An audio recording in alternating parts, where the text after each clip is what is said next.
I'm Bobby. I am Nathan. And this could be a podcast stuck.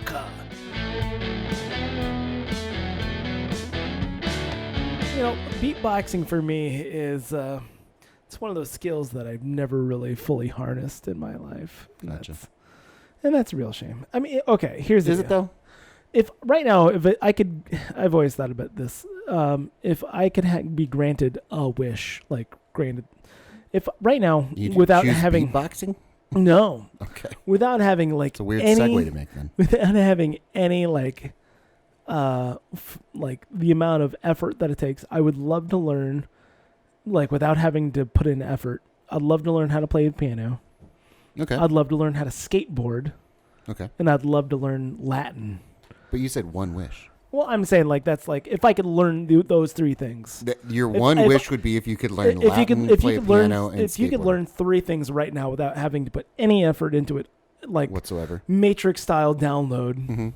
Those were my three things. Probably not skateboarding now, just because I When were you when you developed that list? I think I was in high school. I think the idea of like just something about the balance and I think I could make that translate well into other things. Same thing with piano. I always if I learned how to play piano and understand piano and reading music, I could translate that into a lot of different things, much like Latin. Like same thing with Latin. I'd love to be able to take those things and translate it into other things. Yeah, that's an interesting thing. I mean, piano. They always start you off in piano, because it does translate to all instruments. Really, it's mainly the best way to learn how to read music. Exactly, and I've never learned how to read music. Yeah, I got close. I mean, again, I got real close. I got this close to learning how to read music. No, I mean, well, you're feeling like it's like riding a bike, where if I took the training wheels off and I'm riding the bike, but it's really wobbly going down the street. Sure. I didn't fall and crash and hurt myself, but I probably had to ditch the bike at some point. Right. That's me reading music, Oh, and now, yeah, sure. And now it's full training wheels going through, and are you marking your chords and stuff? Is that what you're doing? if I have to, I've played in a few musicals where I've had to go through and just tab everything out, basically. Yeah. Again, I can read music. I can't sight read music, which again is a distinction between. It's a real big distinction. Yeah. So the people that can sit down and just put something in front of them and then just start playing, that's beyond me. Right. And that's what I'd love to be able to do. Yeah, and that's a wonderful thing. But I know that I'll never have the full-on determination to actually see that through. Mm-hmm. I understand that. I mean, I played percussion in high school. I played, some drums a little bit in college. I was in choir through college. Never learned how to read music whatsoever. Mm-hmm. And it's just like, meh. I don't know. Well, I can see I see the notes go up and down, and that's about it. Yeah, that goes back to our conversations about musicianship and everything, and the levels of. I mean, because it's evolved even more. I mean, there was a time when if you couldn't read music and you were playing in a band or anything like that, you weren't nearly as good as the people that could sit down and play charts and do all this stuff. I mean, we're talking late 20s, 30s jazz and everything like that. Yeah. Where there's the blues. The blues was considered, a lesser music than jazz. Because they couldn't sight read? Yeah. I mean, I guess you're just sitting there playing turnarounds all day long, so it doesn't really matter. Don't get me started on how boring blues can be. But yeah, I mean, that was back, way back when. 100 years ago. So you're looking at people just listening to music, musicians looking at other musicians differently. And now we're listening to, people that are just YouTube stars that have all the backbeats created and everything like that already in the GarageBand. Yeah. But anyway, we've talked about that before. I know. It's interesting. I think it's an interesting... I think everybody thinks that they're living in the Wild West. I think everybody thinks that... Every generation that's ever lived. Generation thinks they're living in the Wild West. Or the generation before them was the Wild West. I don't know about that. Listening to Rob Lowe talking about fame in the early 80s on Joe Rogan's podcast is just like... Oh, that's just the Wild West. But that's okay. So we have talked about this before. I haven't listened to that interview yet, but I can surmise that his experience was the experience that when I talked about, like, if I can go back to the 80s and the heyday and then just be able to get away with whatever the fuck. It was yeah. I mean, if there's a way that you could time travel and be some kind of starlet, like in the 80s, in some kind of starlet entourage in the 80s as a vacation, that's something. There's no cell phones. There's no way to track you. There's no way to catch you doing anything. Even if they do catch you, Vince Neil killed a guy. Okay, still out and never went to jail. Right. I don't think he ever went to jail. Yeah, that's a whole like list of things of like celebrities who've actually murdered people. Mm-hmm. Who was it? It wasn't Alicia Keys. It was Brandy, right? Did Brandy hit somebody with her car? Brandy like rear-ended somebody and they died, I think. Did the lady that Caitlyn Jenner hit, did she end up dying? I think so. I mean, so celebrities killing people, and that's manslaughter. Speaking of manslaughter. It is manslaughter, yes. Rewatched Once Upon a Time in Hollywood again. And had to rewatch it. Oh my gosh, it's so good. I don't like. It's just. It's a slow burn. I've heard Bill Burr talk about it. Like I think he said he's probably seen it 7 times or something like that. He's very in love with the movie. Whoa. But how he talks about the rewatch, the second time watching it, appreciate it much more. I mean, it made me want to rewatch it again. I haven't done it yet, but I mean, here's the deal. What it is, it's like 7 short films. Mm-hmm. Like that's really what it is. It's like the weird like intro with Pacino and with Pacino at what's the famous restaurant they went to with the caricatures. Anyhow, Madame Tussauds. Yeah, and doing a little bit of a callback to earlier films and earlier things that he's done. A different life that he's led. So like that's its own film. Mm-hmm. Honestly, like Brad Pitt's excursion out to the ranch, that's its own film. Mm-hmm. Leonardo DiCaprio on set of Lancer. Yeah. That's its own film. And then the final one is, the big fight scene. Well, and then interspersed are these little bits with Margot Robbie, it just sprinkled in between. Yeah. It's very it's more like like short films like put together, and maybe that's just how Tarantino is, and I'd have to like reflect on. I mean, if I'm doing a quick reflection on it, I mean that's what a lot of his movies are. It's kind of little things that, almost little vignettes that are tied together throughout, and then Pulp Fiction certainly is. That's exactly what it is. I don't know. Reservoir Dogs to an extent. That's more of like he does this the one room shot a lot. The Hateful Eight was one of those one room. Here's the deal. When I watched the Hateful Eight, I'm like, this is a stage play. Mm-hmm. That's what the Hateful Eight is. But just a straight up stage play. But it still has that vignette feel to it, though, where even though it's one location, because it's easy to take Brad Pitt out to Charlie Manson's compound, and have that tonally be different than everything else you've seen, or all the different other things that they did, like obviously being on a Western set, in the middle of Hollywood, yada yada yada. But to do that within one stage setting is a really difficult thing to do. Right. And again, he's always been a master of withholding information that is very pertinent to the story as it plays out in the whole. So you don't have all the information right away, and it's never given to you chronologically, which I've always enjoyed. Right. I mean, that's really. I remember the first time I watched it, like the fight scene between Bruce Lee. That's where the manslaughter comes in, by the way. Yes. Like it took is this some kind of daydream? Like it took me a second to realize it's an actual flashback and not some kind of weird daydream. Mm-hmm. Same thing with like Brad Pitt's scene on the boat with his wife. It's just like, oh, is this reality? I don't know. Yeah. Well, and how he's playing with historical narratives too. That's something. I mean, I enjoyed Inglourious Bastards a lot. I think there's more people that enjoyed it more than I did. But I did think one of the good things about that movie was the just the reviving of history. It's just where you're. No, Hitler, he was beaten to death. That's what happened, or. Oh, yeah. No. Or was he just shotgun to the or face? Was he, I don't remember. It was something with the burning It was movie theater. It was brutal. That's all that matters. But I think more people got caught up with, like, let's kill some Nazis and all that stuff. Like, just the little catchphrases that he had. And just something about the phrase Jew bear. Like, I loved, like, that as a concept. Not so much Eli Roth, but this is like, and that was a lovely little scene.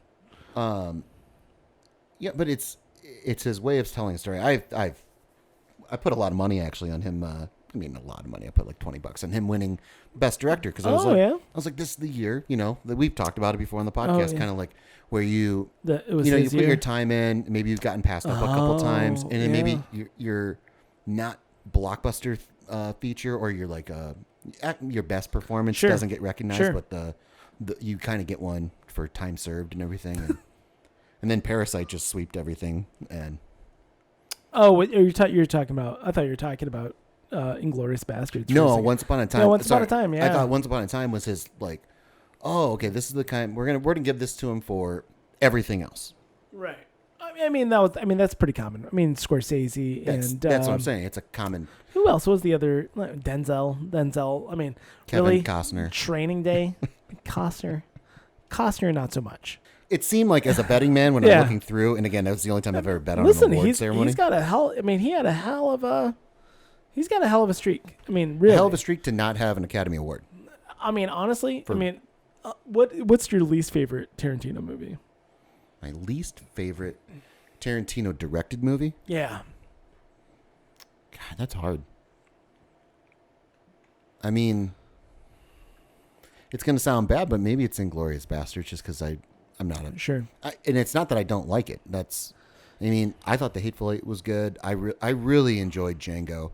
Django, I think a lot of people don't understand what Django represents. Like, the plight of the black man. Is that what you're trying to say? Well, more. That's again I don't understand playing racial diversity. No. That's him playing. That's him playing with the narrative of history and everything like that. Oh yeah, of course. I think him playing. I think one of the great things about Django is his play with blood and violence and gore.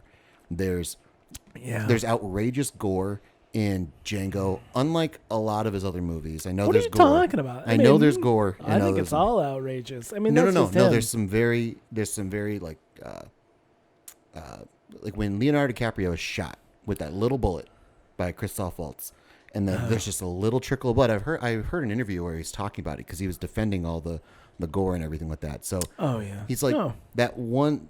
Like there's different ways to have violence in a movie. There's just outrageous violence, and then there's really poignant violence that is pushing the story forward. And the way for Leonardo DiCaprio's character to die in that manner, with a little bullet and a little trickle of blood, was I thought more powerful than him getting his head blown off and then just splattered all over the place. I've never thought about that, but yeah, I believe that. I'm on board. And then the outrageous gore of the fight scene in the mansion after Leonardo DiCaprio has been killed. Oh my god! And then just the blood, like the ridiculous blood everywhere. It's over absurd. the top, almost trying to make up for all the anger. And, it's interesting. I mean, those are levels that you're.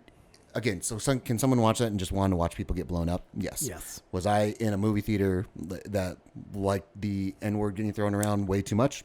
Absolutely. Not the first time I watched it. Is it Knoxville? No, I was up in Wisconsin, and it was getting different laughs, which, again, the other thing, like, we first saw it on opening night, Christmas Day. My wife and I went. We were probably, like, one of 6 people in the theater, and just fell in love. I mean, the first 15 minutes of that movie, I think, is my first 15 minutes just of like any movie. Just big, gorgeous. I mean, just, right? Where he walks in, and he asks for the sheriff, and he sits down, and he gets a beer, and he kills. What movie are you talking about? Django. Oh, okay. The first 15 minutes of that movie, after that, I'm like, I'm so happy this is a 3-hour movie. Oh, my God. I cannot wait for the rest of this movie. Yeah. And we had a great time. Fast forward a couple months, I'm up visiting a buddy of mine in some place in Wisconsin. I don't want to name them and everything, but I'm visiting him, and we're like, guys, we should go see this movie. It was really good. This time, packed theater, and all the times the N-word's thrown out. Before, when there was no laughs, because again, it's 6 people. It's used in a lot of different ways. Yeah. But again, they were laughing at it in a way that was like, I don't think that's meant to be comedy. Like, I think you're laughing at it just because it's being said. Yeah. You know, much more of an adolescent viewing of the movie. Sure. So I wonder how much that happened throughout the country. Like how many people watched that movie and didn't get it and were watching it for different reasons. Right. Than I think were intended. I do think Django has one of the funniest scenes of like a 10-year span of the Don Knotts hood debacle. But that's clearly meant to be funny. Right. You know? Right. And there were times, and I just remember it was a weird social engagement or interaction with vibe, people. I'm sure. Where I'm like, wow, that was not the or the. You guys are reaction. totally laughing at the N-word, which is weird. Mm-hmm. I don't know. So that's a thing where, again, the interpretation of a movie or whatever you thought. Sure. I'd imagine it'd be much similar to like a director watching like a live stage version of their stuff and seeing how the audience reacts. Seeing how a stand-up comedian reacts to the material being processed and everything like that. Yeah, I made the mistake of taking my wife to the Hateful Eight. Oh, yeah? I'm like, hey, I do. I'm going to, I kind of want to go watch this. And she's like, I would also like to watch this. I'm like, I don't know if this is something. Are you sure? Yeah. It's going to be gory and it's going to be violent and it's not going to be very nice. And she's like, I will go watch this. Yep. And I think I was just like, I kind of just want to be with you at the second. And I'm like, okay. And there's a real like horrific scene. Of like just disembowelment at the end. Yeah.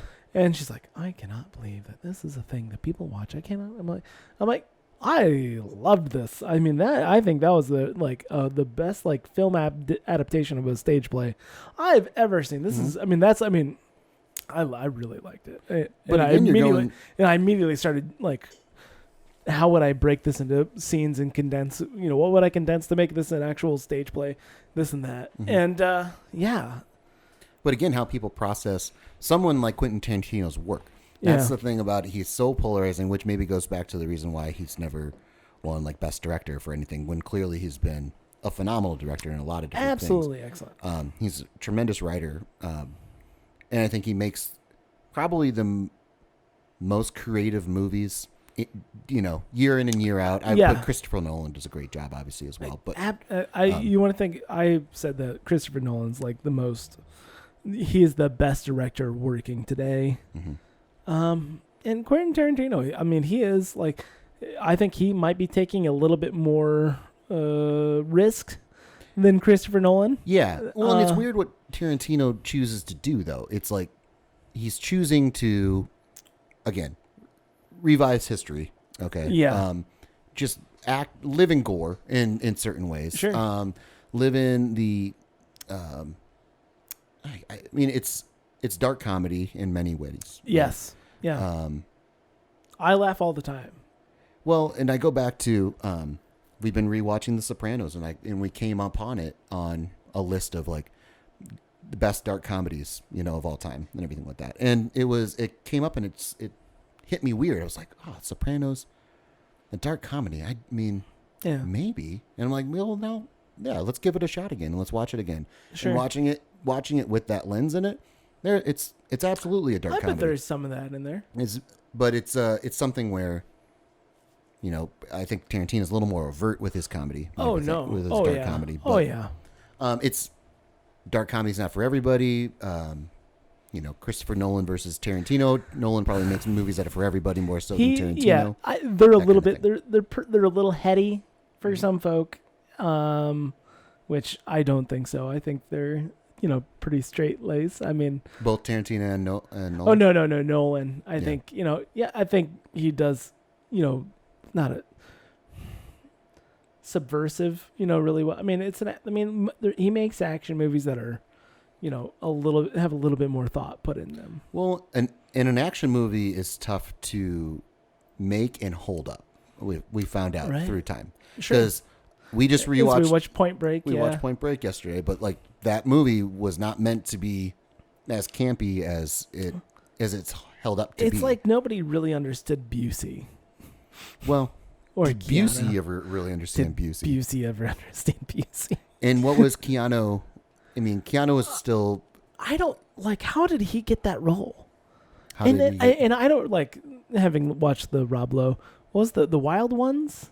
Mm-hmm. Is this a movie you're familiar with? Or was it the Youngbloods? The Youngbloods. That's it. The hockey movie? Yeah. Like Rob Lowe says, and he said it in a joking manner. I'm not sure if he actually meant it. He's like, I literally thought they just found a really good Canadian goalie that could kind of act and just kind of like, and was really surprised how good actor this Canadian goalie was. Yeah.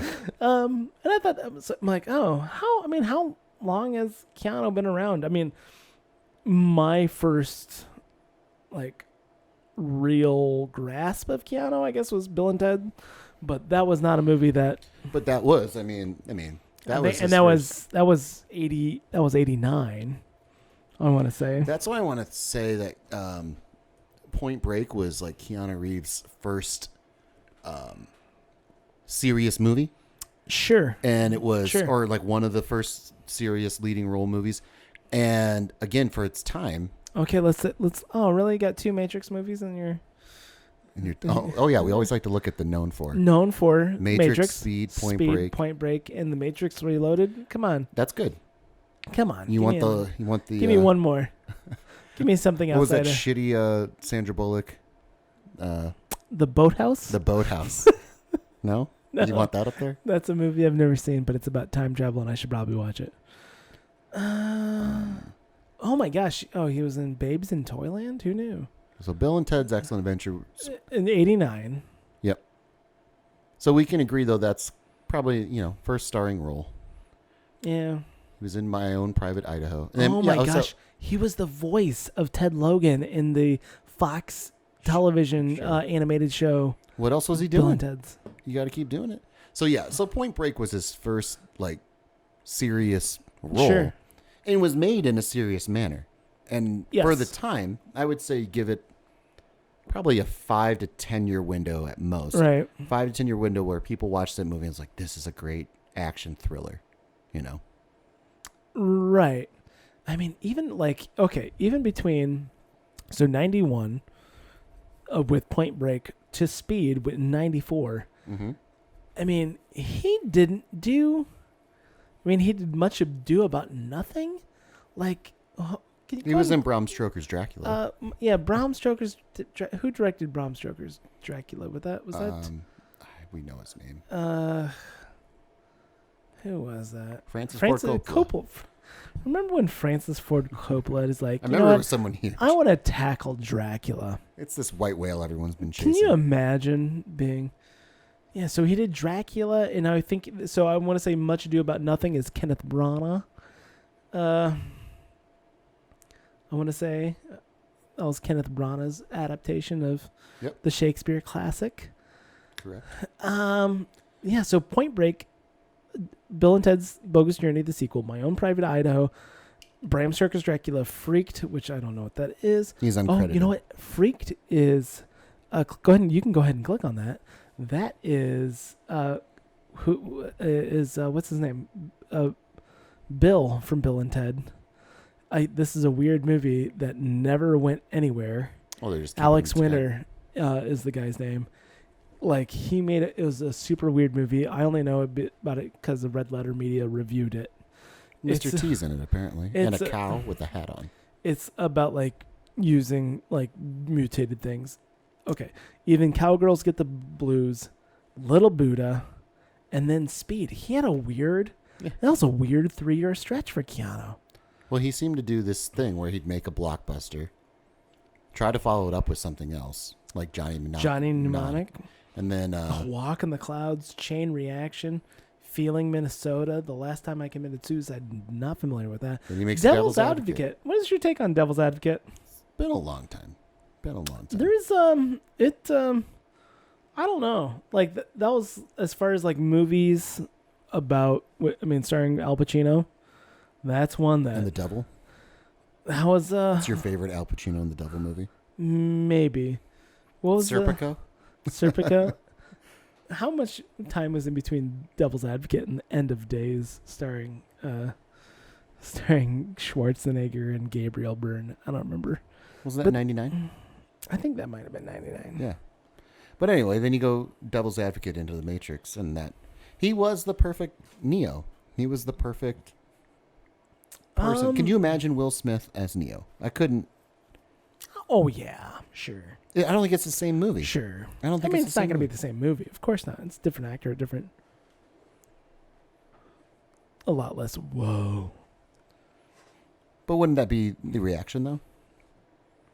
I think Will Smith would be much more. All right, I got this. Much more than whoa. Just and too much confidence. Yeah. Like he was in Men in Black. Men in Black. Yeah. It's a really similar parallel we're trying to make here between The Matrix and Men in Black. Yeah. When he's exposed to everything, it takes him, probably like 15 minutes within the movie to accept the fact that there's aliens that He took a sunset. He took a sunset to sunrise. Yeah, we're talking 15 minutes of movie time. But not even that. It was like a it was like a minute long. I'm going to take a night to think about this and be like, I can wrap my head around this. Let's do this. I got this. But I don't think you can do that with the Matrix. But he was still a hothead, Well, yeah. He was a hothead.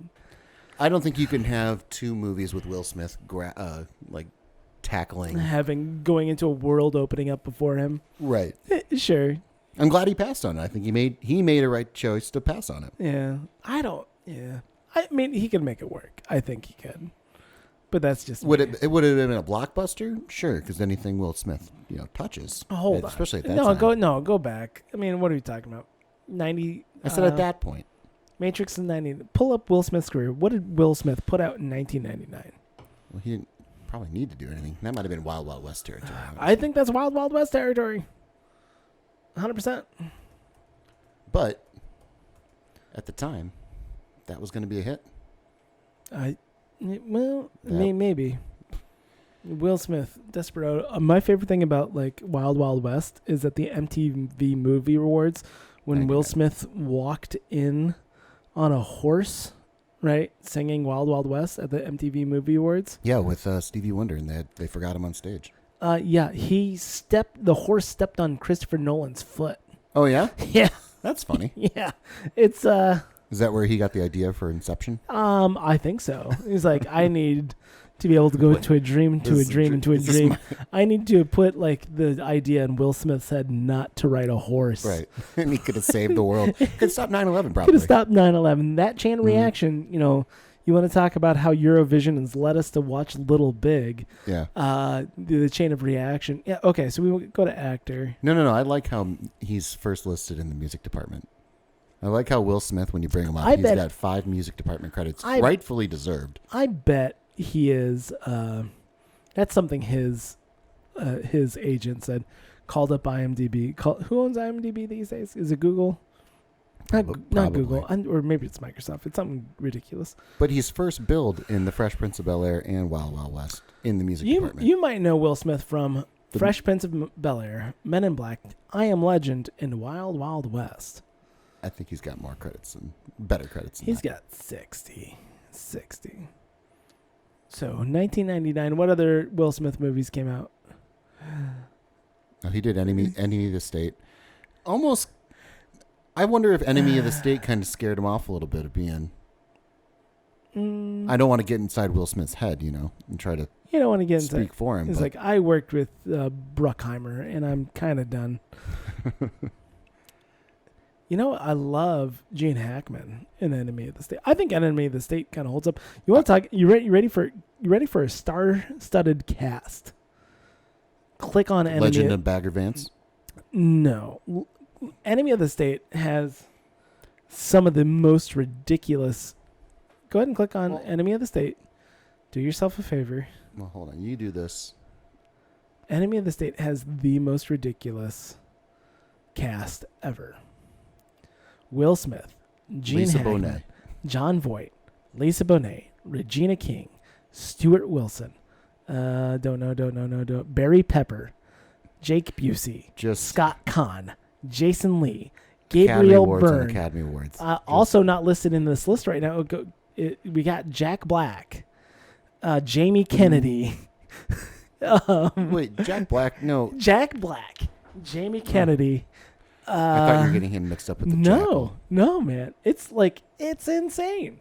It's a ridiculous list. It's a decent list. It's ridiculous. When your third and fourth are John Voight and Lisa Bonet, I'm not going to say it's a ridiculous list. Oh, I mean, John Voight. Come on, Gene Hackman. I'm going to try to find out why Will Smith passed up on The Matrix. Why did Will Smith pass up on The Matrix? Probably because I noticed that Ali was in 2001. I'm wondering if he had to get into Ali's shape, and it would take him. Hold on, what was the year? 2001 was Ali. Okay. And he says I would have ruined it. He's going straight to the Wild Wild West instead of The Matrix. This seems like a lot of that. So I probably would have messed The Matrix up. I would have ruined it. So a lot of groups think, okay, whatever. Sure. But I don't think he's wrong. I don't want to watch this video of. You don't want to watch a video of Will Smith. It's interesting how Will Smith, for not recently, but there was a weird time where he was trying to tackle YouTube and make YouTube his own. And then Facebook Watch. I remember he was part of the. Oh, was he? He was part of the. I mean, I still think Jada Pinkett. She has her Red Table Talks or something like that. Oh yeah, I don't know. Apparently, she just emasculated Will Smith with Kanye. She cheated on him. Cheated on him with Kanye, and I don't know who, but I don't know. I don't follow. I have not followed any of that. I don't want to. I don't need to know about Jada Pinkett Smith and Will Smith's relationship. No. Nor do I need to watch it on Facebook Watch. Oh yeah. Yeah. No, I don't care. Yeah. I could not care less. I mean, don't get me wrong. I'm a big fan of... That's an interesting phrase. People use that incorrectly a lot. I could not care less is the correct way to say it. Yeah. Yeah. People say I could care less. Like LeBron just said it about... I could care less. Yeah, I mean, so why you don't could you? care. Yeah. You should have care room less. to care less. Yeah, you should care less. Yeah. I couldn't care less. I could not care less about Will Smith's relationship with his wife. Yeah. I think that's something that most people should understand because they throw it around. And when they say it, they're really passionate about it. They're like, again, I think Trump said something about the NBA players kneeling. And then LeBron said, I could care less about what Trump thinks. And it's like, well, okay. Now that means that you could care less. That means you do care. And so you care some. And if I'm going to be a dick about it, I'm going to ask well, what can you care about? Or what is it that you could care less about, Sure. But they're usually very impassioned about what they say, when they say it. And it's just adding a knot. It makes a lot of sense. I know. But anyway. I'm aware.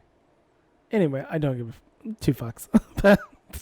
You could not care less about. I do not give two fucks about Will Smith's relationship. I don't Will Smith. Will Smith has never really clicked with me.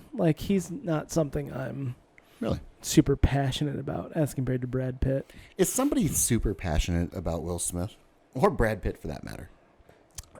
Digging on. I dig a lot of Brad Pitt movies. I just dig on. You put me in front of Benjamin Buttons, I'm watching that shit. Meet Joe Black, I'm there. Okay. I'm trying to figure out if I want... Cool World starring Gabriel Byrne, I'm there. But if I put on Men in Black, you're not there. Independent. If I start Independence Day right now, which is a real travesty that's not known for, right? That should be known for. Right? Do we? Yeah, no. Yeah, that's ridiculous. Independence Day is not there. I Am Legend should be replaced with Independence. Wild West should be replaced with Independence Day. I liked I Am Legend, but it was shitty. Mostly because of its... What about the Bad Boys franchise? Zero fucks. Zero. The only thing redeemable about Bad Boys is Téa Leoni, and that's it. That's generally the case with Téa Leoni, but Bad Boys and Bad Boys 2 are a movie I'm very scared to rewatch. I just remember watching Bad Boys 2 when they were in Brazil, and they were in a Hummer, and plowing through the favelas, Mm-hmm. like where the poor people live in Brazil, It's Jerry Bruckheimer. Yeah. and just plowing through people's homes. And it's just like, you see all these poor people's houses?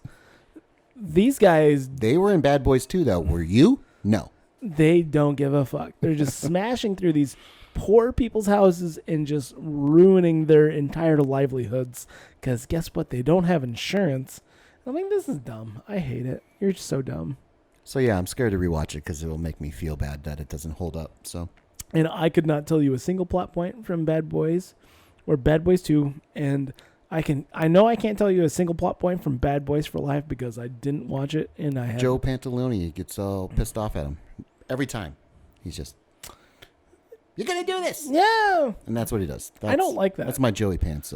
That's not my I don't like that archetype. It's the classic, though. I remember it was as a dude who just romp. rewatched in the past 6 months, rewatched the entire Lethal Weapon franchise. That's all it is. It's just like that archetype is like so played out. Lethal Weapon movies. Okay.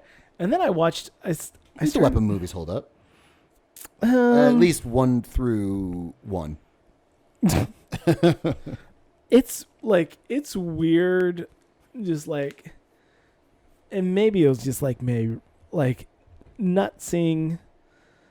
So like, Lethal Weapon 2, I never really watched in its totality until like I was old and I was much more just too focused on the weird booby shot scene. Mm-hmm. Anyway, it wasn't weird. It was just like, oh hey, boobs. That's the one where she jumps to her death, right? Off the top? Or is that the first one? Yeah, that's the first one. First one. Anyhow. That wasn't a weird boob shot. That was just a boob shot. I mean, listen, like seeing a dead chick's boobs. But she was alive, though, when you first see him. I don't know if you do. Yeah, you do. I don't remember. Trust me. It doesn't matter. Anyhow, but in my adult watching Lethal Weapon 2, it's just like, well, this is not how politics works. This is not how international politics works as far as like, well, with like, oh, I have diplomatic immunity and just like, oh my God, we can't do anything about it. And like literally they're like robbing banks and having helicopters land on the middle of the 101 and shit like that. Is like, that's not how diplomatic immunity works. So these are called movies. So they exist in a fictional world. Right. You know, so some of it's mainly grounded in reality. Also, so, like at the end of Point Break, when Keanu Reeves somehow is not fired from the FBI for, robbing a bank and I running get that. away. I mean, he can show that he was under duress. But the idea of him getting arrested was absolutely ridiculous. But when he does arrest Patrick Swayze at the final scene of the movie, and then he just lets him go because he wants to ride the killer wave because he that's gonna get you. And then he just throws his badge into the water. That's also not how that works. That's not how that's like declaring bankruptcy. Declare bankruptcy. I declare bankruptcy. Yeah, if I throw my badge into the ocean, you are still a cop. That is clearly a sign that I am resigning, and all the paperwork just goes out the window. Everybody see, shit, the badge in the ocean. That's going to be difficult to retrieve. And because you did that, you just let a fugitive go, so you're arrested. Yeah. Yeah. And it was in New Zealand, so then you're dealing with internet. Was it New Zealand? Yeah, because it was the whole thing. But again, so these are movies. They're fictionally, based I'm aware. and everything. Sometimes they're grounded in reality a little bit. I understand. So they can do these things because they have exorbitant amount of money to. What's the other thing was that he pulled down the bad guys, the South Africans. Is this in Lethal Weapon 2? They had a house on the hills with giant posts, up on stilts, and giant metal. Because they're from flooding, Well, no. That's just because they're on the hill and it's going to have it's going elevation change. Okay. So and being anchored in large concrete blocks. Gotcha.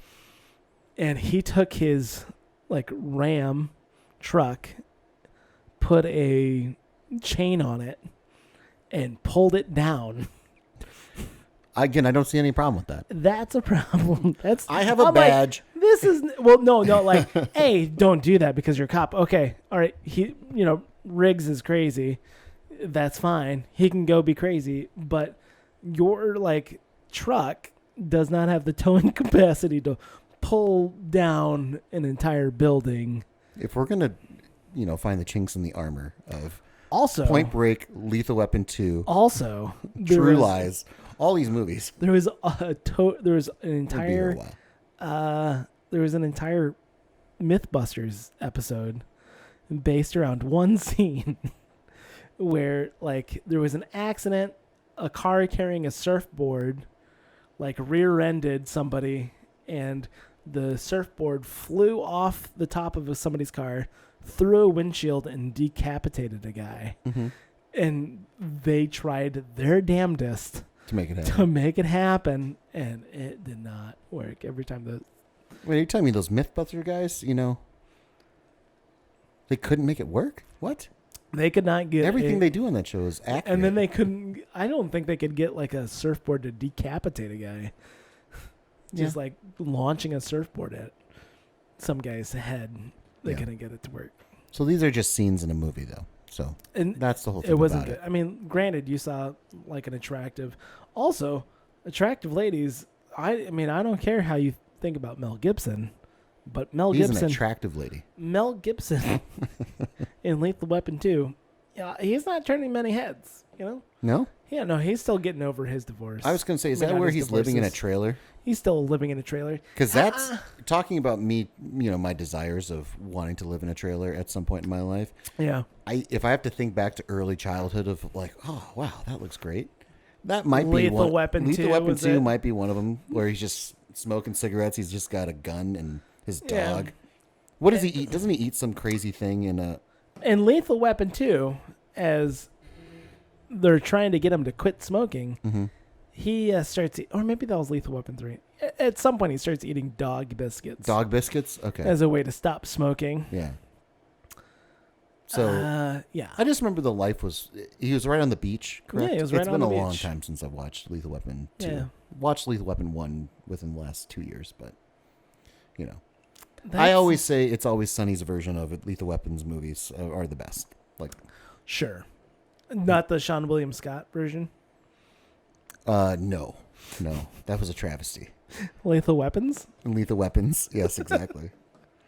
Oh, man. That was really sad. On all levels. On all levels. Or Brandon. Brandon Dassey. Talking from prison about his favorite show being Lethal Weapons. Every bit of that sentence is horrible. It's horrible. The saddest thing. It's so sad. It still makes me feel really sad. It's like, Brandon Dassey. I can't believe they made him do a show. He was wrongly convicted. But he's in prison watching Lethal Weapon, and we refer to it as Lethal Weapons. I love it. He just wanted to watch wrestling. He likes... Just wanted to watch wrestling. He had to go do. Hey, I gotta go turn it. I don't know. That's a good question. You gotta go? No, I don't. Oh. No, I'm just readjusting. Don't mind me. Okay. Well, he's still in prison. Brandon. I don't know. Brandon Dassey. I'm not sure. Because I thought at the end of the second one he was on his way. I know he didn't get released, but is it Brendan or Brandon? Brandon, I believe. I think it's an EN too. Yeah. I don't know. Dassey released. We'll just see if that. I think he might have been. Let's just go to the Wikipedia page.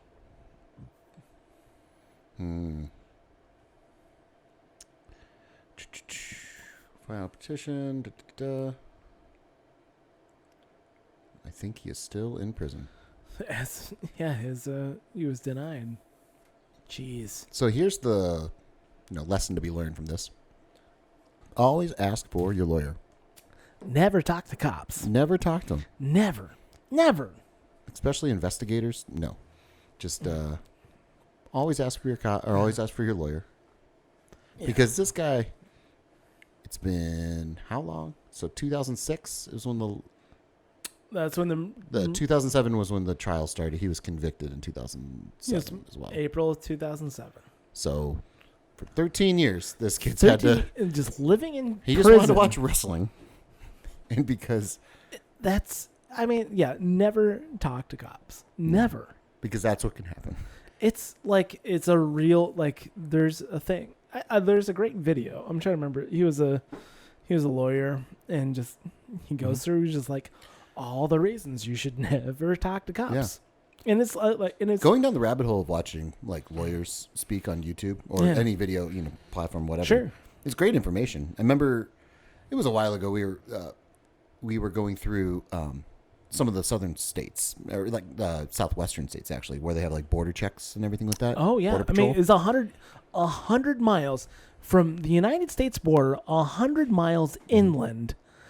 You can have the United States government border patrol can stop you for any reason. That's insane. So that freaked us the fuck out. We were musicians and traveling. We had some weed on us and everything like that just in traveling and stuff. Yeah. And I remember we stayed with a couch surfer in Santa Fe, and we were going to Las Cruces, I believe. Las Cruces, New Mexico was close to the border. Sure. Anyway. I don't know. We had to go through border patrols and stuff like that. And he's like, leave your stuff with me. Like, don't do it. It's not worth it. Oof. And we're like, okay, cool. That's it. That's all we're doing. Like, we're not dealing with it. But the terror still of going down, we drove like back roads and everything like that. And still had to get, even on the back roads, there's the border patrol. Because we had watched these videos too of these people like saying, like refusing.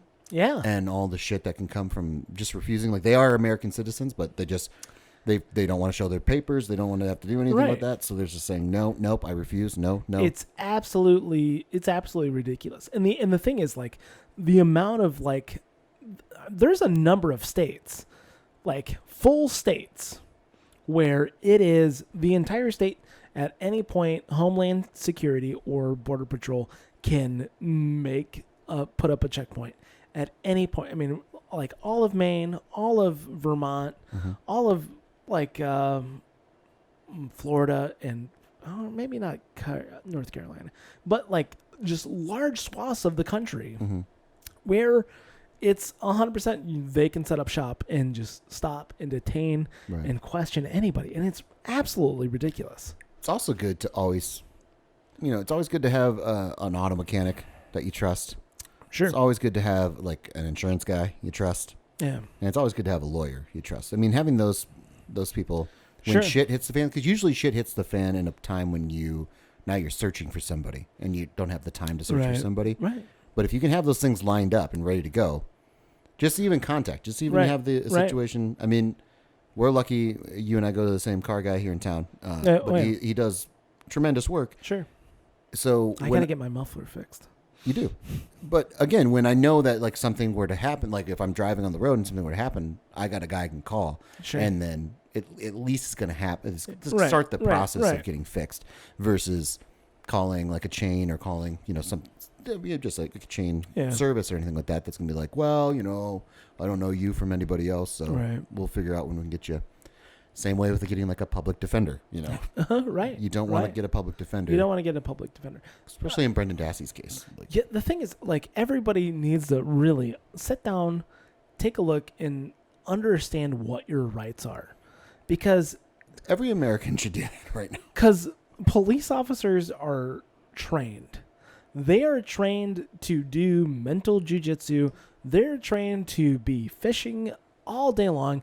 With every single question they ask, it is a fishing expedition. Yep. And for you to give up all of those rights just because any information, any and all information, no matter whether the cop has said your Miranda rights or not, every single thing that you say, any word that comes out of your mouth is admissible. Well, because at that point, though, it's a game. At that point, you're playing a game, and then you want to be able to play the game at least somewhat well. Because again, the other person's playing the game a lot longer. They've been, they are in a point of advantage of just how the game is played. Yeah. It's not right and wrong. It's just who's going to win the game, and you can win the game by not giving up information.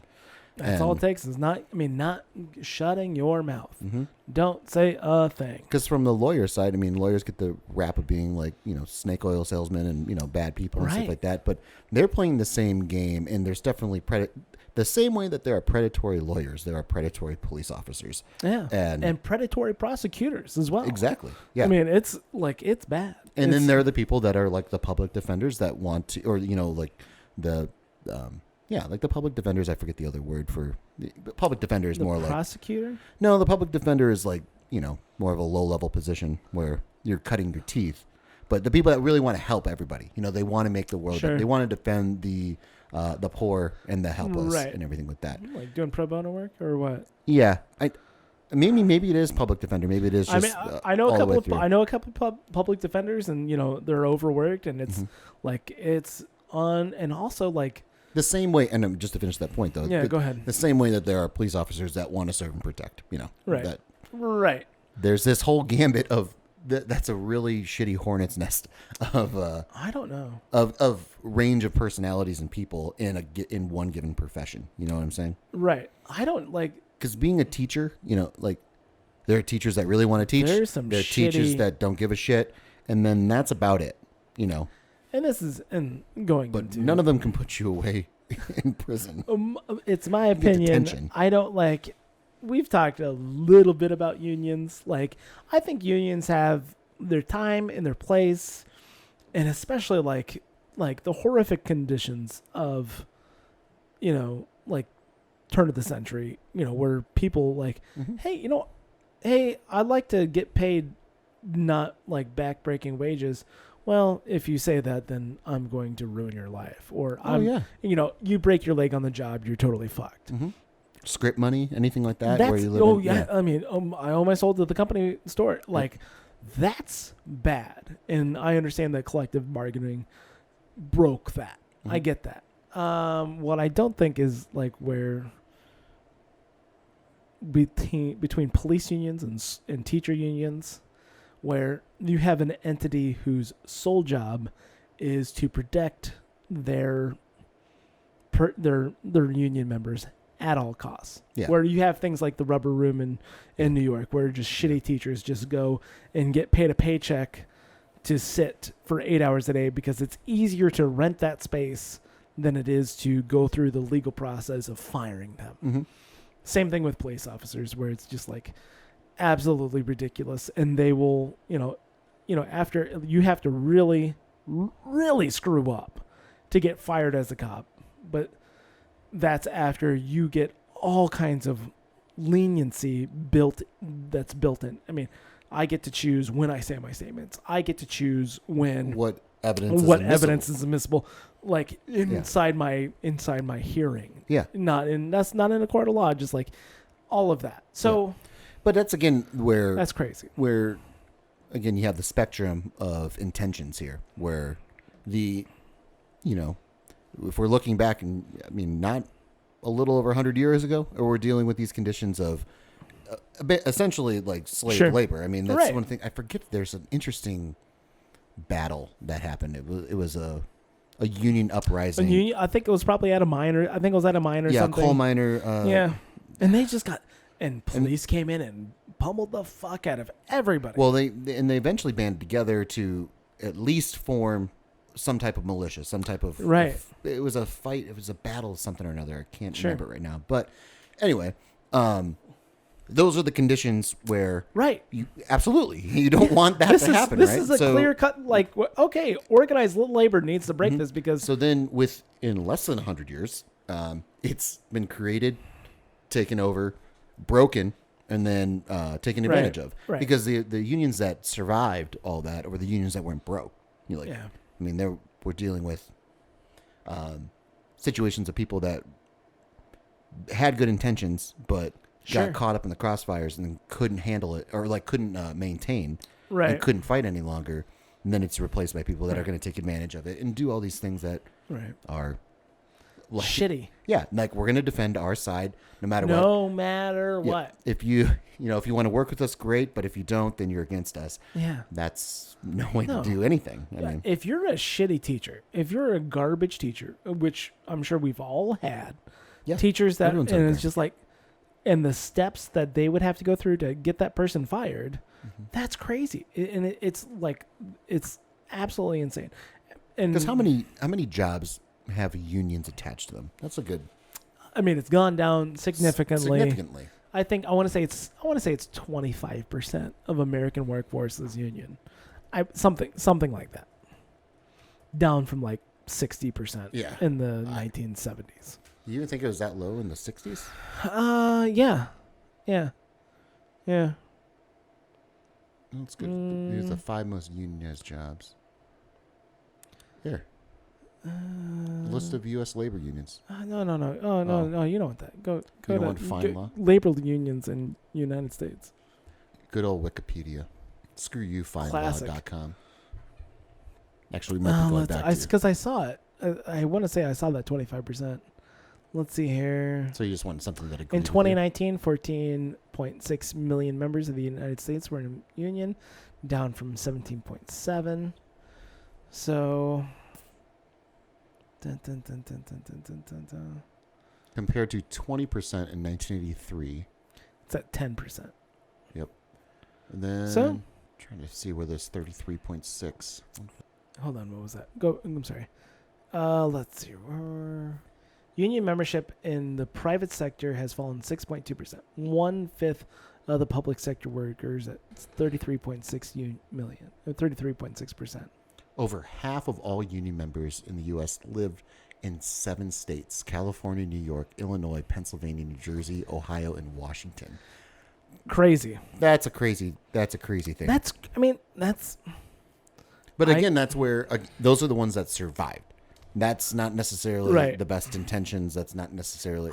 That's the thickest skin. That's the playing down and dirty. I remember like having a conversation with my brother about this. So like back after, it was after the housing crisis, and the union, the teachers union here in Dubuque County, would not give up having a pay increase. They had to have their pay increase, and they'd rather have jobs be cut than give up a pay increase for a year. Yeah. And I'm like, we're in the height of the worst downturn since the Great Depression. Yeah. And you can't give up a pay increase for a year? But that's a two-sided coin, though. Because if I give it up, and it's the fear of giving it up. If I give it up now, and I'm just playing devil's advocate, but it's the mentality that's been created over this time. If I give it up now, what's to say that I get it next year? What do I have? What assurance do I have? Even if I get it in writing, what things can be written in there?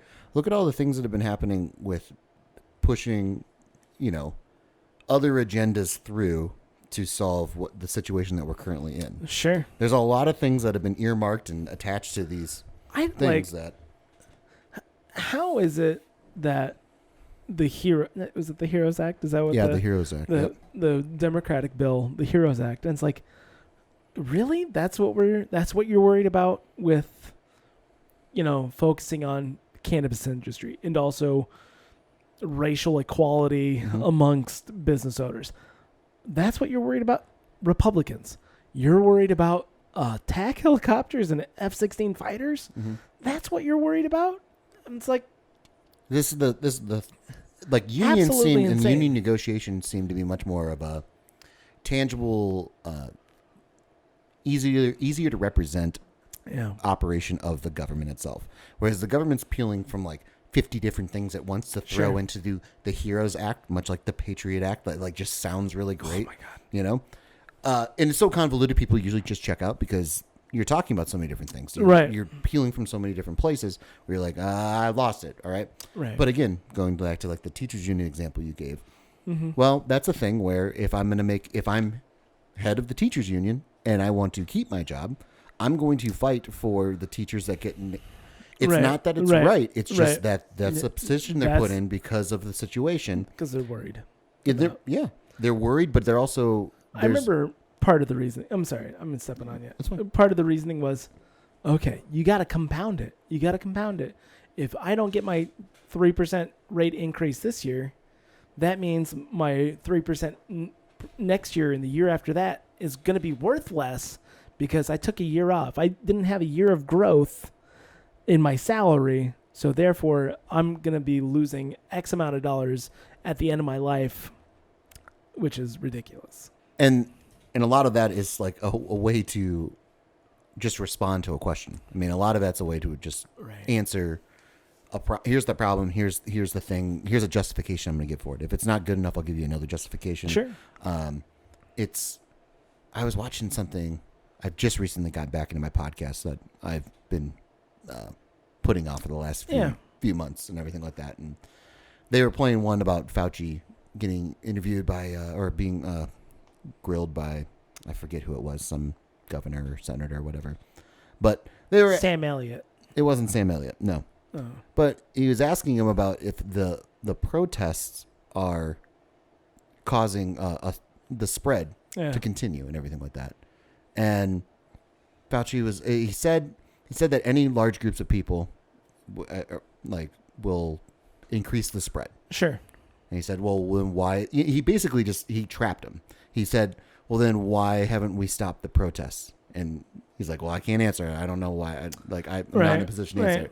It's like, well, you've said all these other things that they can't do. And he had all these examples of things that Fauci has said. Yeah. And he basically just trapped him in a situation of, if I don't have my answers ready to go right now, you're going to be trapped, and then you're going to get a soundbite, and they're never going to be able to stop playing it.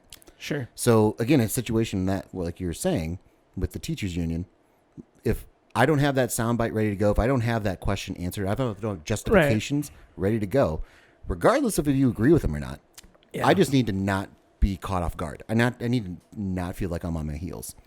And here's the crazy thing.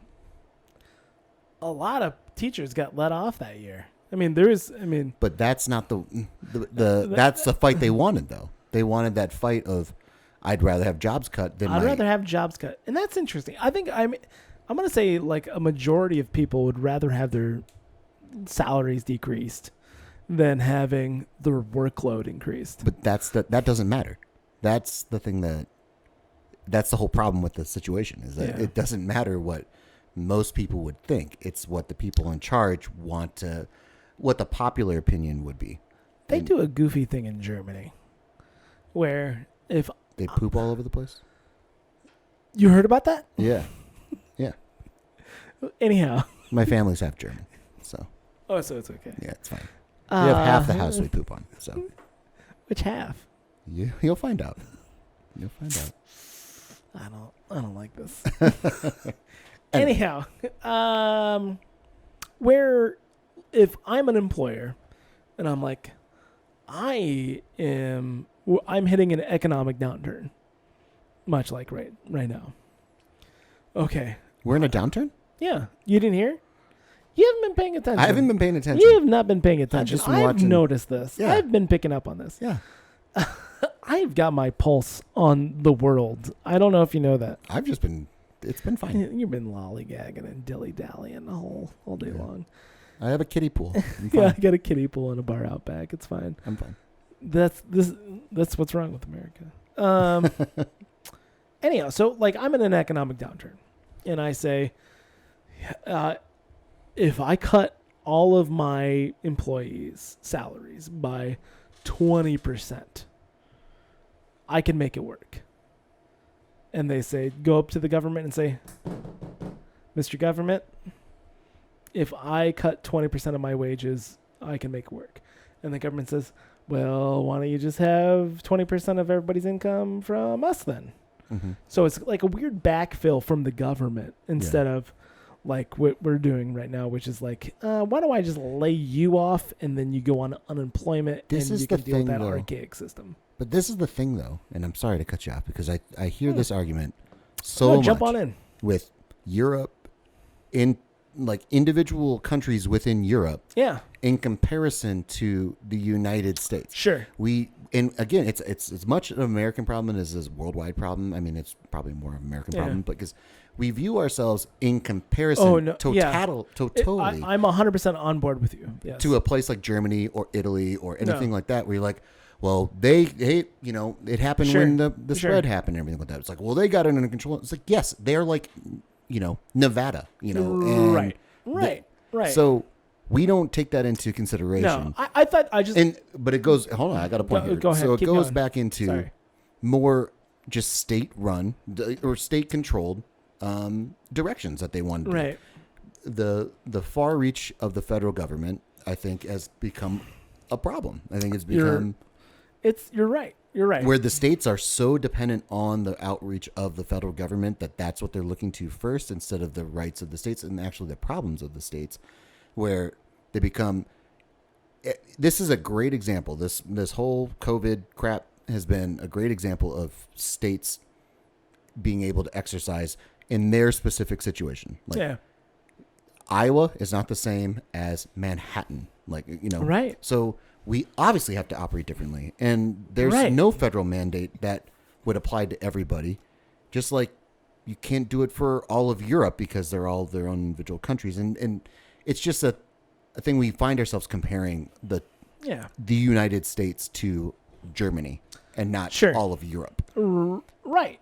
Yeah. And that specific case was Germany, and I don't remember. But I'm not jumping on you. I'm just saying we just do that a lot. No, I thought it was an interesting. I think it was an interesting. Yeah, concept. but if could that be applied worldwide? If Minnesota wanted to do that, and then I'd much rather see. Well, listen, and here's the other thing: if the federal government, like what they've been doing with the PPP and the EIDL stuff, and it's just like, hey, you know what? You can use this as a weird bank, and you as an individual company can come and backfill your wages through us. I think that makes more sense.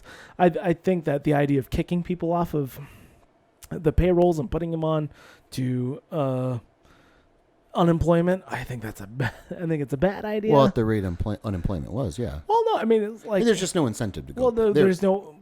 I think that's why it would be like, hey, I need somebody to come work. I need you to work, and but I don't think it's a good idea. That's all. And not to get too convoluted with it, but again, the way that if I could get what was the total unemployment per week? Oh, I don't even remember. I thought it was 400 plus an extra. Was it an extra? 600. No, it was an extra 600. 600. So you're getting $1,000 a week. So the first first way that ran out.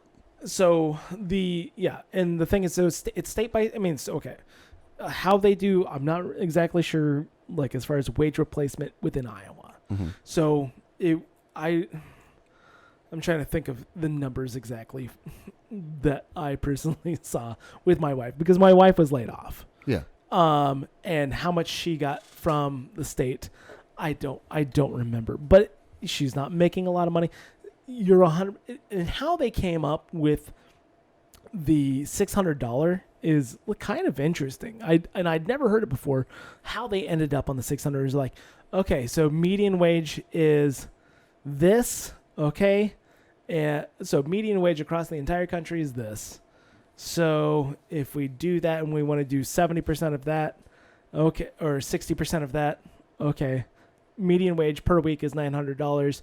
Okay, so we'll do 60% of that. So even in that explanation of it, though, it seems to me like you're doing incorrect math. You're averaging out a country, the entire country, and that's what it was. When it costs bare minimum, $2,500 to $3,000 to rent a studio apartment in Manhattan, versus my $700 mortgage in Iowa. Mm-hmm. Like, it's a total different world. It's an incredibly different world. Again, to do the math on that grand scale, and that seems like if I'm not a mathematician. I enjoy math, but I'm not one.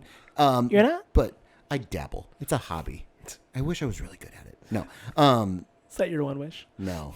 I've been thinking about it. I don't know what I have. I'm just really good at a lot of things.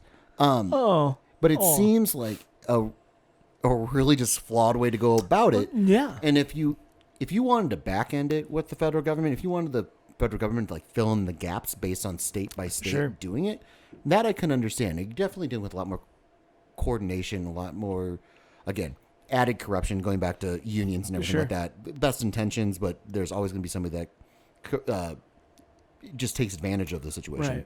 Right. But Yeah, it's to judge it on a total scale. And that's, that was a problem. Because that's what they had to do. Well, yeah. In the this moment, specific in the situation, moment, in the thick of it, they're like, okay, what can we do? Okay, here's some broad numbers. Okay, all right, we can deal with broad numbers because. But this has happened before. All this stuff. This has always happened. Also, there's a weird thing about just like the individual states and how they calculate their unemployment and how, because it's literally every state does unemployment differently, has like so many other parameters, so many other restrictions with unemployment. It's such a weird patchwork. Mm-hmm. So because of that, they just said we cannot figure that. And this is unique. This is a unique situation, obviously, but yeah, I don't know if anyone's told you. Never in any other point in our country have they said, hey, you know what we're going to do? We're going to take 30 million people and we're just going to slam them against the wall and say you're fired. Mm-hmm. And that's what happened. Mm-hmm. And because of that, we're dealing with weird things like the United States government giving unemployed people $600 per week, $2,400 a month. Mm-hmm. That's crazy. I say that's crazy money because I'm living here in Iowa, and it's like that is a large amount of money to be dropped on my desk every week. But not if you were in Manhattan. Not if I'm in Manhattan, of course. Right. And that's why it's goofy, and that's why the return to normalcy is going to be a very difficult thing. And I think every state needs to really look. When you have the idea that some states are incapable of calculating 70% of somebody. Okay, Bobby, you have been laid off, and let's say you had a normal job, right? Not a podcaster. Not a podcaster. Not your collection of things that you do. Yeah, but podcast is my main thing. That's your main thing. Yeah. Anyhow, the idea that a state government can't say, this is all your income, this is what you've made, and I'm going to give you 70% of that, and how it's incapable of some states it is impossible for them to do that. Well, no, that's not crazy to me. That makes sense because you have so many different people making money in different ways. Like, if we had more of a focus on, I'm not saying it's right. I'm just saying I think I view it as a problem. I'm being that person that I fucking hate where I say you bring an idea to the table and everyone's like, well, I don't like it, but I can't tell you how to fix it. Okay. Right. And that's generally the problem with this whole democracy capitalism thing we have. We all admit there's a problem. That's fucked up. You shouldn't. But we don't know. No one has a solution to it. But I do think that when we lived out in Colorado, and it was and weed was legal. Oh it became a situation of if Colorado wants to decide to do that, then Colorado can do that. That's really right. it. If you want to move there because of that, or if you want to move away because of that, or if you want to sit there and learn to deal with it or be really happy that you're already there, those are all decisions you get to make. It seems like everything else gets to do that too. If I want to be really progressive and live in, Chicago, Manhattan, LA, or anything like that. Portland, exactly. Another great example. Or if I say, fuck that, and I want to watch college football and wave my Confederate flag, I can live in Bama and Mississippi and all that stuff. You can do that. No one's forcing you from LA to go to Mississippi and then have to live. Now, there's a whole treasure trove of things that deal within those like microcosms and stuff that you're dealing with. But that's a different argument. That's a different beast to tackle. Sure. And if a state wants to, I don't know. It's more about state rights, I guess, is what I'm trying to get at. And, and if you had more of an emphasis on state rights, then maybe it would be easier to calculate, what Johnny Z is making at a. No, well, because the problem is that most of these states, they see unemployment insurance as this stupid thing that I don't want to deal with. So in like lean times, they sit there and they scramble to figure it out. But during the fat times, They just sit there and go, well, why would we put money into an unemployment? Why are we going to sink money into an unemployment thing? We're going gangbusters here, guys. We don't need to worry about that. Right. It's never going to end. Right. Mm-hmm. They, nobody heard the parable that, when did Noah build the ark? It's before the flood. Before the flood. And then, it's like that's the Is that from the Bible? The Bible? Yeah. Oh, cool. No, I don't think so. Never read it. You're missing out. Well, Paul Simon got a lot of his lyrics from the Bible. I always thought that was interesting. Yeah. Do you ever listen to a lot of Simon and Garfunkel and think of the Bible? No. I guess it's how it was written, but... By Simon and Garfunkel? No, but that would be the version of the Bible I would write, or I'd listen Simon to. and Garfunkel I would listen to. That's it. That's the movie right there. Simon and Garfunkel write the Bible. You get a couple of Jewish guys, some Jewish folk singers. Is art Jewish? I know. No, but I'm saying just to go to Israel, and go to Palestine, and go to Jerusalem during Jesus' time and really influence with their beautiful music. Just like, yeah, that is the time travel movie. That's a time travel movie that I'd love to see. Is just Art, Paul and Art, just a weird folk duo in ancient silence. I mean, really good. Hello, darkness, my old friend. And Jesus is just there snapping his fingers. You guys, you got it. You got it. Wow. Yeah, there's something about there's something there. I'll tell you what. Can we pitch it? I mean, they hate each other. I love that. I love that they hate each other. I was really pissed. We had tickets to go see them on their last reunion tour. Oh yeah. And it wasn't because they hated each other that they canceled it. It was Art Garfunkel had a sciatica. Something with his voice, not his sciatica. I was so mad. Because now I'll never see him. But did get a chance. I can't find out if he's Jewish or not.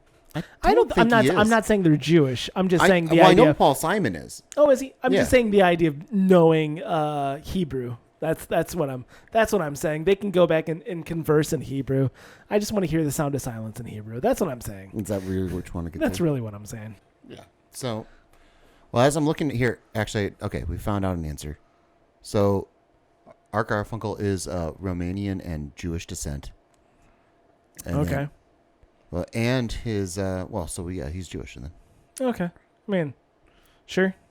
I mean, I don't know.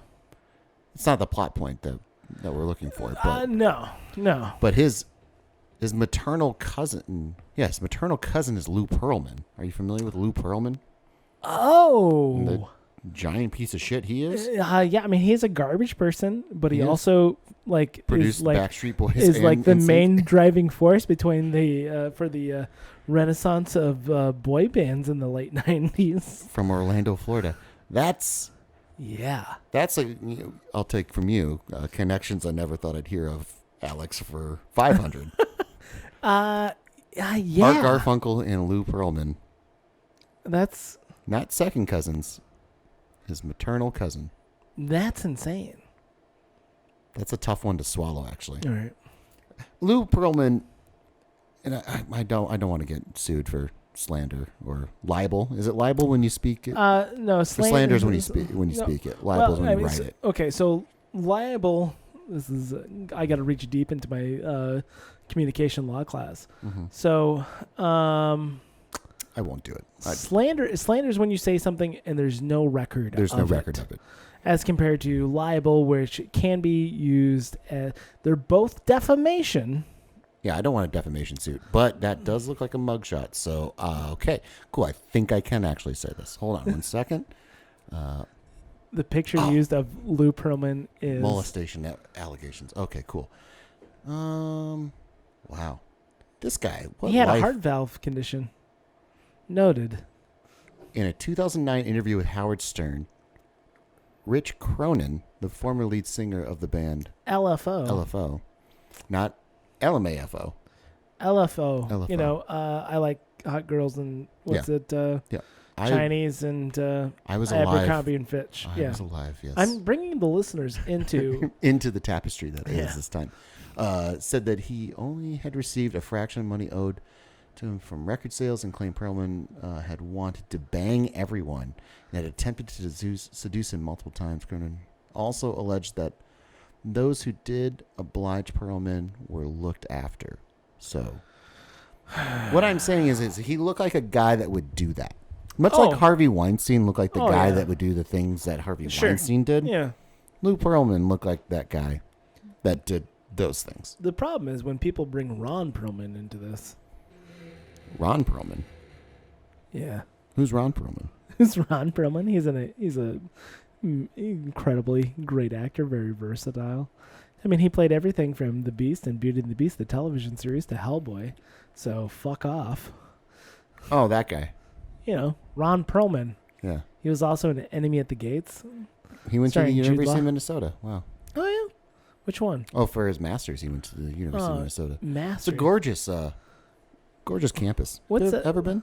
No. No, it's gorgeous. I did a job interview at Mankato State, but that was about it. The university. University of Minnesota Mankato, yeah. Yeah. Wasn't that Minnesota State at some point? I think that was coach. The coach set was. They use, I mean, as far as like establishing shots. Well, coach worked at Minnesota State, which never actually existed, which I believe was Mankato State. Sure. I don't know. Yeah. Yeah. Interesting. I mean, I don't know. Did you watch a lot of Coach? I watched a lot of Dauber? Coach Dauber. We were just talking about Mud Daubers.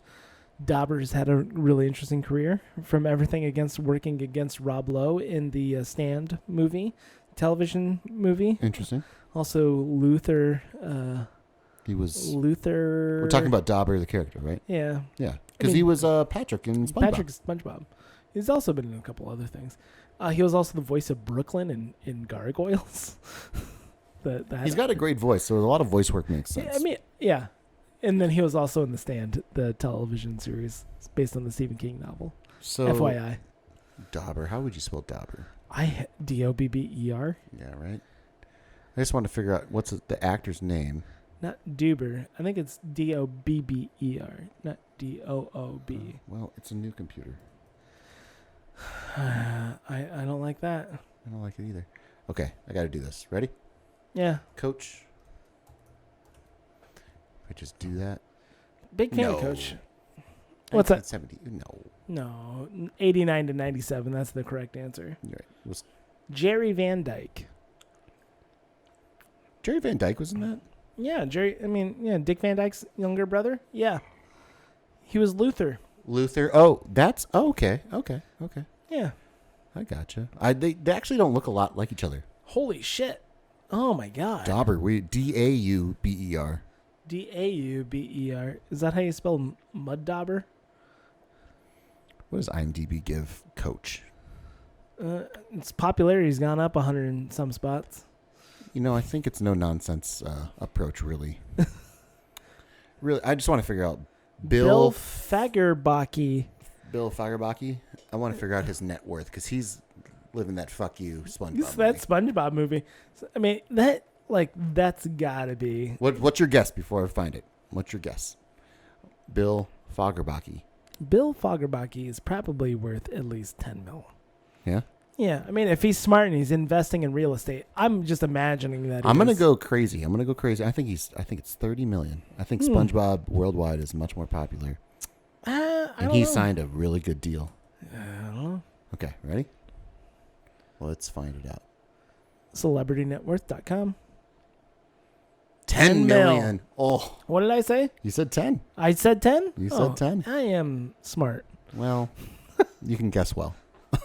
I did watch a lot of Price is Right. That'd be a good game show. Like Celebrity Net Worth. Celebrity Net Worth. That's a good That's a good show. Right? Because if I bring up Bill Fagerbakke and then you're just like, who? And then you give like little clues to like lead up. And then at the end you have to be like, the net worth. Okay. And closest to gets to go up. And we rip off Price is Right in the same fucking approach. Instead of appliances, we just use celebrities. In this day and age, there's no shortage of it. Celebrity Net Worth, the game show. That's a game show. Okay, let's just quickly get the Celebrity Net Worth at gmail.com. Hold on. Oh, that's got to be taken, right? We're going to find out. Okay, so I've been doing some thinking. Yeah. I've been doing some thinking about my Simon and Garfunkel. You've been workshopping it a little Yeah, a bit? little bit. Okay, here's the deal. Okay. So, not Simon and Garfunkel, clearly. No, they can't do it. Unless we get... I don't think Paul Simon's going to sign off on this. I don't know. He signed off on that Chevy, I guess they did You Can Call Me Al, That was a while ago. It was. He has a He's sense of matured humor. a lot. He has a sense of humor, though. He did do the Wildeberries. What was the Nickelodeon television show? Oh, the later on one? Yeah, after Rugrats, the same guy did... Like Angry Beavers? No, after that, after Rugrats... He really did that? They made a movie, The Thornberries. That sounds right. The Thornberries. Yeah. Guy had a mustache, big... Yeah. Like everyone kind of had big noses or accentuated features. Okay. He did the entire soundtrack to their movie, their major motion picture. Really? Yeah. I don't know why. Interesting. But he did. Anyhow. Okay. Okay, so Simon and Garfunkel, but not a Simon and Garfunkel. We open on their 1960s large-scale concert in the village, right? Okay. Yep. And familiar. They get into their limo afterwards and immediately start fighting because they hate each other so much. And that's where they wackily get sent back into time. And then, because of their arguing and their fist fighting, their limo gets into a car accident. And they get sent back to biblical time. Biblical Jerusalem. Okay. And here's the twist. Ready for the twist? Is their limo driver gets sent back with them. Oh, a third party. Third party. Yeah. And he's just like, fuck you guys. He's really not happy with and he's really situation. angry because he gets stuck into the servant role. Okay. So it's that comedy that keeps playing out. Yeah. Okay. I'm on board with you, actually. And they slowly influence Jesus. I'm not sure whether or not they get executed at the hands of the Romans or not. There's some avenues we can go down to really make this pop, After they find out their true selves and how much they really love each other. Well, can they be seen as witches and sorcerers because of their beautiful music and their Pied Piper ability to maybe it's a weird lure thing children where they are Jesus's rivals as far as being soothsayers and just being see, now here's where we diverge. I think Jesus sees them and is inspired. I like the idea of but they're inspired by the words that he said long ago, playing their own songs, and it's very meta. You know? I think that would save us from a lot of movie theaters being burned down and protests. Something I like the idea of man. Jesus. I've been hearing a lot about this Jesus guy, but you guys, you're awakening something inside me because with your they've been music. working on it. They'd reached their pinnacle. Right. Jesus is just starting off, and obviously they're ripping off early. They're influenced by his total work, and maybe and then they're just at the height of their game. And maybe Jesus, where he with the loaves and the fishes, he tries to do some kind of collab with them at that mass gathering. There's something there. There's something there. It's whether we can get Paul Simon and I don't think.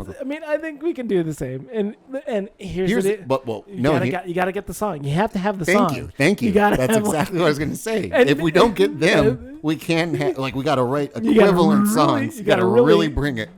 Really good folk That song. means I have to fucking read the Bible and then be inspired and write lyrics. Just like Paul Simon. But that's why you open up at the concert. You prime the pump.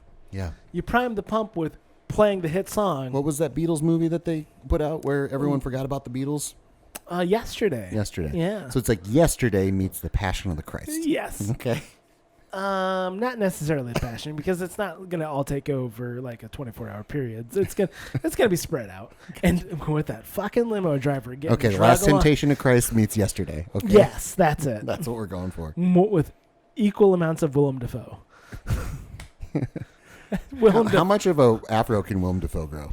Can he play the Art Garfunkel type? No, Willem Dafoe is like the Roman centurion who's like he's hassling. He's like, what the fuck are you guys doing? It's a callback to what are you doing?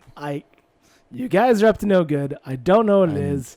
Something fishy is happening here, and I'm sure the Emperor, the Caesar, would not like this. Good news. Celebrity Net Worth Game Show at gmail.com is available. So if it's trademark pending, you cannot if you're listening to this, you cannot steal this idea. Celebrity Net Worth Game Show is that's a thing that can exist. That's a thing that can exist in today's society. And we could make it without anybody's consent. It's all public knowledge. Oh man, Celebrity Net Worth. You come up with 3 little tidbits of this person was assistant, whatever Dauber's role on Coach was, whatever his coaching position was, and then the last one, of course, is he played a starfish in a popular children's TV show. Maybe, and that's I'm developing it right now. I love it. This is good. Okay, so the contestants, you got your 3 contestants, right? Correct. And they've got a dial. And that's how, and the audience sees the numbers. You say the first question, and they get to set the dial. Lock it in. Okay. All right. Second question. Second hint. Because they never need to find out who it is. We're spitballing this. We're working this out organically, but the audience can know who it is. The audience can know who it is the entire time, or would that take away from I think the viewing? I want a Family Feud thing where they have to guess when they reveal the answer at the end, and everybody goes, "What's the guy's name?" So I can get it right. Bill Fagerbaki, like that from Family Feud. Okay, so you're adding elements of Family Feud. This is fine. No, as far as having the whole, at the end, when they reveal the top 3 answers actually, and nobody guessed it. Are you familiar with this part of Family Feud? Yeah, but I'm guessing, if someone were to guess, Bill Fagerbaki, I think maybe that's just what incentive would you have? I think that's. Really got to workshop this. Okay, so you get your 3 hints, right? Yeah. And you're dialing in. I think your guess is the net worth, though. Your guess is the net worth, but also you get a wider plane. But with every hint, if you make an adjustment, that means that your plane gets smaller or something like that. Okay. Your range gets, your first hint, your range is pretty big as far as the net worth dollars. But the point of the clues isn't, if I'm living in a world where it's not to guess the person, it's if I can guess the person without revealing it to everybody else, I can maybe hone in on that quicker because I know who it is before they do. So maybe if I set the net worth and I don't touch it, and then everyone else if they keep manipulating after every guess. That's what I'm saying with a range. Your range gets smaller. Yeah, but then if I set it on the third one, but the person next to me set it on the first one. Yeah. And we set the same thing on the last try and the other person's first try, because a person only moved it once and then didn't touch it, they get more points. But here's the deal. I think you have to answer the correct answer. You have to to get the point. You get a bonus point. You get a bonus point. You get a bonus point. I think it's okay, all right, you're within the net worth, but for a chance to play, can you name who this is? Bill Fagerbaki. And you get to come up and play. Ding, ding, ding, ding, ding. You're the next contestant on Celebrity Net Worth. And then a sad Al Pacino walks out. What's my net worth? And then it's like the match game. It's like the match game, right? Where it's just is it just higher or lower with the celebrity? Someone talking to you, just be like, I once was Serpico. And then I had a lot of cocaine. And then I was made an offer I could never refuse. I think there's Al Pacino. If we can get B-list celebrities, that's what we're going to build the show on. The show is that's built where on. that's where the problems I'm gonna call up Michael Boatman tomorrow, and we're gonna make this work. Because that's where the real challenge of the game comes into. What was the dude from Ferris Bueller's Day Off? The principal, Jeffrey Jones. Jeffrey Jones. Yeah. If you can guess Jeffrey Jones's net worth, $1 million net worth, you got to like. People will know who he is. If I say Principal Ferris Bueller, they'll be like, "Oh, fuck that guy." Oh, that guy. What's his name? Gotta calculate. Gotta calculate the bail that he had to pay. Yeah. Hold on 1 second. Hold on. Okay, $1 million. That's it. And what was his name for the extra prize? I think that maybe that's it. Yeah, because then there's a level of just a level of competition between the 4 contestants. You know, I think so.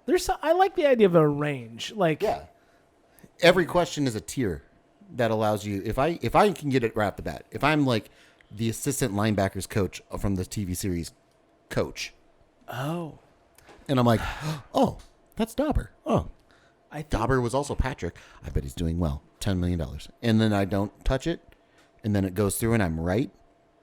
Versus the person that's frantically turning it around, like, I don't know, because you have to make a guess every time. Okay, I think I got it. I think I got it. Okay. By the way, no one can steal this. So it's like a pyramid, not a pyramid. It's like a scheme, like a funnel. Okay, so trickle down. Here I am. I've got my dial right, and my dial, and it's a ranged dial, and it goes from like 1 million to 100 million. And the first question happens. Season 1. The first question happens. The first hint happens, and I've got to put my dial, which is a pretty wide dial, like my $20 million dial. I really like your dial idea, by the way. Just my 20 million range. I got to put it to where it needs to go. Increments of 10. I think you got $10 million increments. No, because it's a wider range. Okay, I'll let you explain. At the beginning. Okay. Sorry. Okay, and you've got your 3 contestants, and.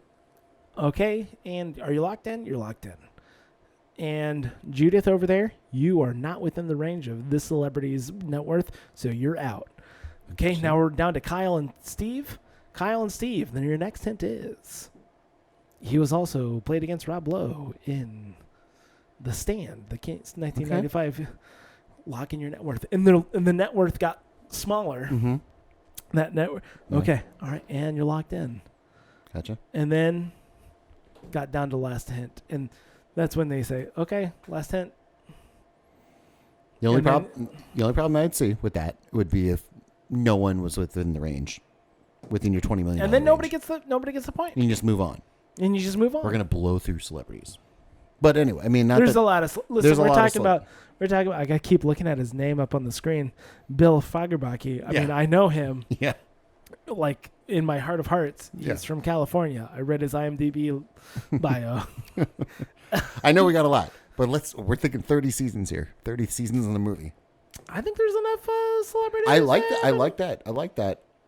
It's definitely going to take more little troubleshooting, but it's not a bad approach.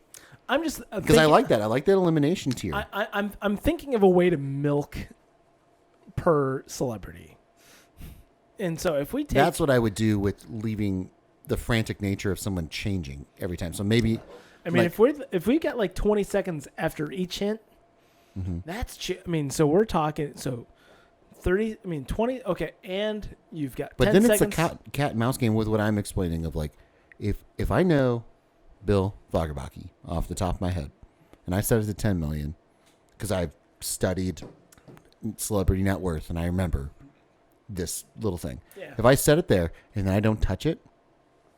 And I don't touch it, and I don't touch it for the other 2 clues. Sure. Then I get the most points. There's something. There's a gamesmanship there that I like how the person that gets narrowed. And I like that too. Maybe. Hold on. We're spitballing. We're figuring this out. We're workshopping this real hard. We are, because let's be honest, this is a really good idea. Okay. So how about after every clue, you're not eliminated, but the range does change. So even if you are confident, if you're confident and you set it to this, you're like, okay, cool. I know it's Bill Fagerbakke. Yeah, absolutely. It's $10 million. And then the range changes and you're like, oh shit. Now I have to decide. Yeah. You're not necessarily eliminated, but you have to make a choice. Your range becomes a sliver. Yep. And if you're out of it, you have to move. Yeah. You know. Right. Okay. Cool. We got this. Nailed it down. Nailed it down. I'll build this set tomorrow. Cool. And we'll find a charismatic host, and at the end of the day, this could be a podcast. And no one steal our fucking idea. Don't even fucking think about it, Janet.